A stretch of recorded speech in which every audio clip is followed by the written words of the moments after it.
How you guys doing today? Jason A. Kuhn here, giving you a Fight the Deception with Real Perception Christian News Brief for November 7th, 2013. Got a lot of news. We'll jump in here at freepatriot.org. Full list of 197 officers removed from Obama's military during the purge. When we brought you the 9 military commanders, it was apparent that President Obama was purging the military top brass. When 2 days later 2 more were fired, many reporters started trying to get to the bottom of what President Obama was doing with what he called my military. Now, what was a noticeable purge of commanders is now topped 197 since 2009.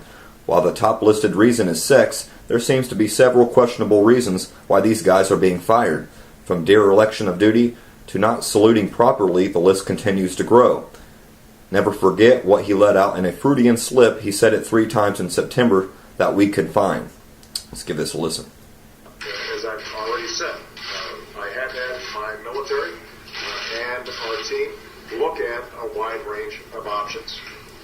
We have consulted with allies, we've consulted with Congress, we've been in conversations with all the interested parties. We cannot continue to rely only on our military in order to achieve the national security objectives that we've set. We've got to have a civilian national security force that's just as powerful, just as strong, just as well funded. There you go, folks. Let's move on to RT.com. Turkish patrol seizes over a ton of chemicals from smugglers at Syria border. Turkish patrol guards seized 3 vehicles loaded with over 1,000 kilograms of chemicals as they tried to illegally cross the border into Syria. One of the smugglers was arrested while others managed to escape.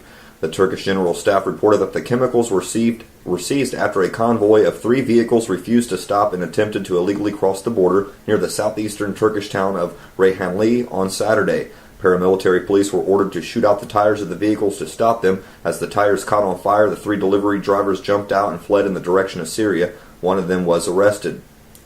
Sounds like another chemical weapons attack. False flag will be blamed on Assad, coming in the news shortly. Let's move here to HuffingtonPostCanada.com. David Suzuki's Fukushima warning is dire and scary.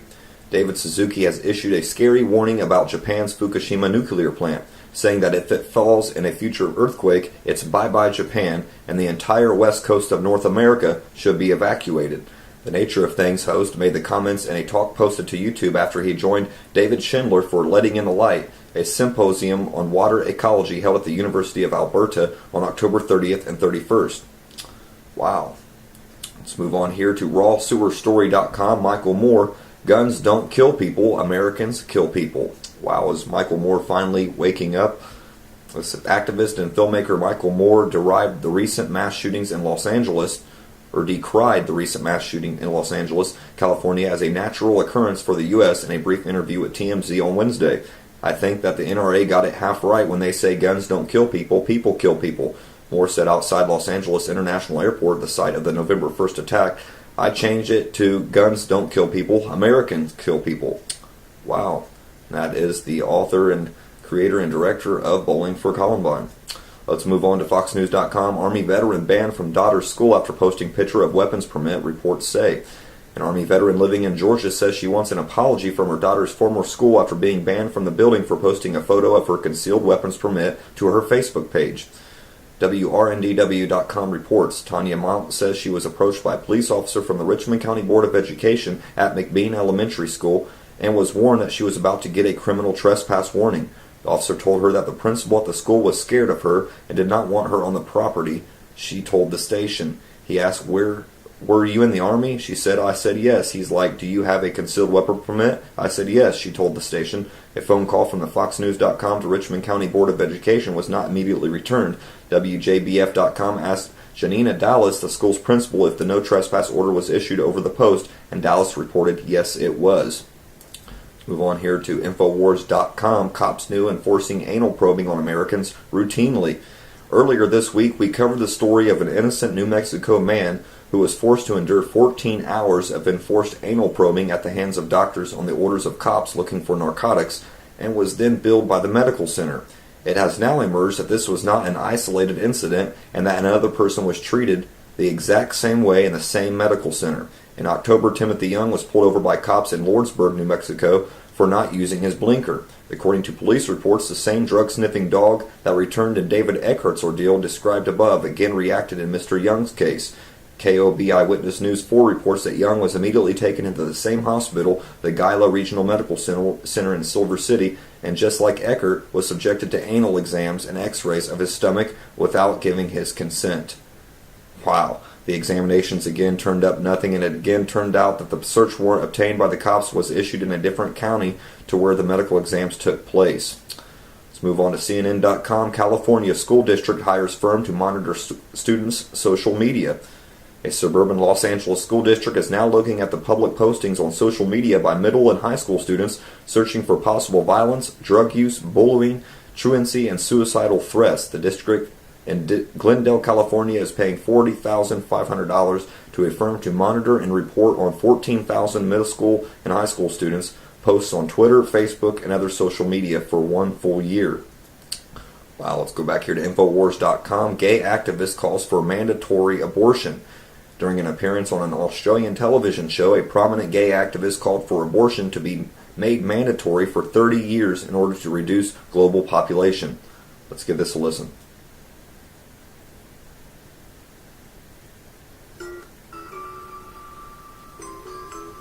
So I'm going to go to a final question which you'll all be able to respond to, and in your own way. The question comes from Lisa Malouf. Which so-called dangerous idea do you each think would have the greatest potential to change the world for the better if it were implemented? Dan, let's start with you. Oh my God. Hard one. You got to give us a minute to think about that. Population control. There's too many goddamn people on the planet. I don't know if that's a... You know, I'm pro-choice. I believe that women should have the right to control their bodies. Sometimes in my darker moments, I'm anti-choice. I think abortion should be mandatory for about 30 years. There you go, folks. Let's move on here to lens.blognewyorktimes.com. At West Point, duty honored gay marriage. Daniel Lennox and Larry Choate III were wandering the aisles of a Walmart in Fort Benning, an Army post near Columbus, Georgia. They had had few drinks. Larry pressed Daniel up against a freezer in the ice cream aisle. Daniel's hands went to his partner's chest. Their lips locked, and Jill Knight took a picture. I was so glad I was seeing it, Miss Knight recalled. I felt that, wow, so many other people need to see this because it means something. That love story she watched blossom came full circle with another kiss that last Saturday, this time at an altar, as Daniel and Larry became Daniel Lennox Choate and Larry Lennox Choate. The setting was apt and historic, the Cadet Chapel at the United States Military Academy, where the couple became the first male West Point graduates to be married in a same-sex ceremony there. The Academy hosted its first marriage between two women in 2012, more than a year after the same-sex marriage was legalized in New York State. Wow, let's move on here to westernjournalism.com. Pedophilia now a sexual orientation. The American Psychiatric Association has just redefined pedophilia, or sexual attraction to children, as another orientation. What's next? Give us a listen.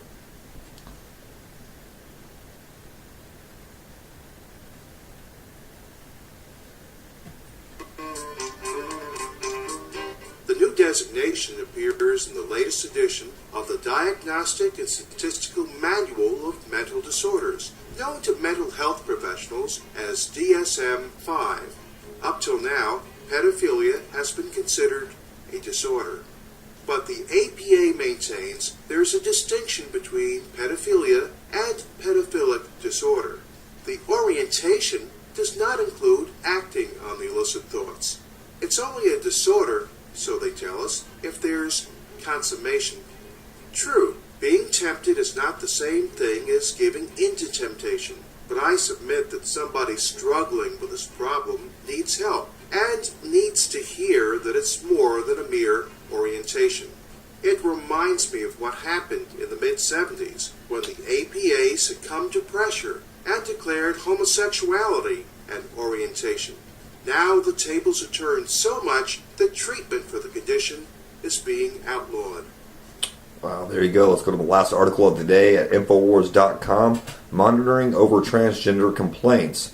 Parents who complained over a boy who identifies as transgender being allowed to use the same public bathroom as their daughters at a Colorado high school have been threatened with police monitoring of their social media discussions. As we reported last month, parents of daughters attending Florence High School said that they were threatened with the hate crimes charges when they complained on behalf of their daughters over a boy who identifies as a transgender being allowed to use the female bathroom. Let's give this a listen.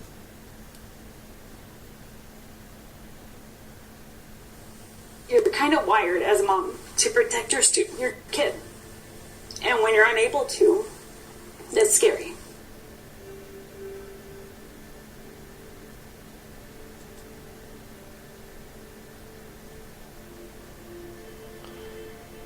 Actually, this video has a lot of subtitles, so I'll read into this a little bit more. According to Pacific Justice Institute, a conservative liberal liberties organization, the school is now threatening families that their social media conversations about the issue are being monitored by the police. Parents and students involved in the case spoke out in an emotional video released by PJI, that's the video above, who also claimed that the supposedly tolerant LGBT community has bombarded them with hate mail for representing parents. In a twist of irony, school officials who have been under fire for disregarding student privacy rights are now warning complaining families that law enforcement will be monitoring social media discussions about their concerns, states a PJI press release, which also highlights how the school has failed to address threats by the athletics department to kick girls out of the sports teams as retribution for complaining about the bathroom controversy. That's all the news I got for you guys today, and I don't want to leave you guys without the New World Order quote of the day. The invisible money power is working to control and enslave mankind. It financed communism, fascism, Marxism, Zionism, socialism. All of these are directed to making the United States a member of a world government. That's the American Mercury magazine, December 1957, page 92. And I don't want to leave you without the proverb of the day. It's Proverbs 7:1, King James only. My son, keep my words and lay up my commandments with thee.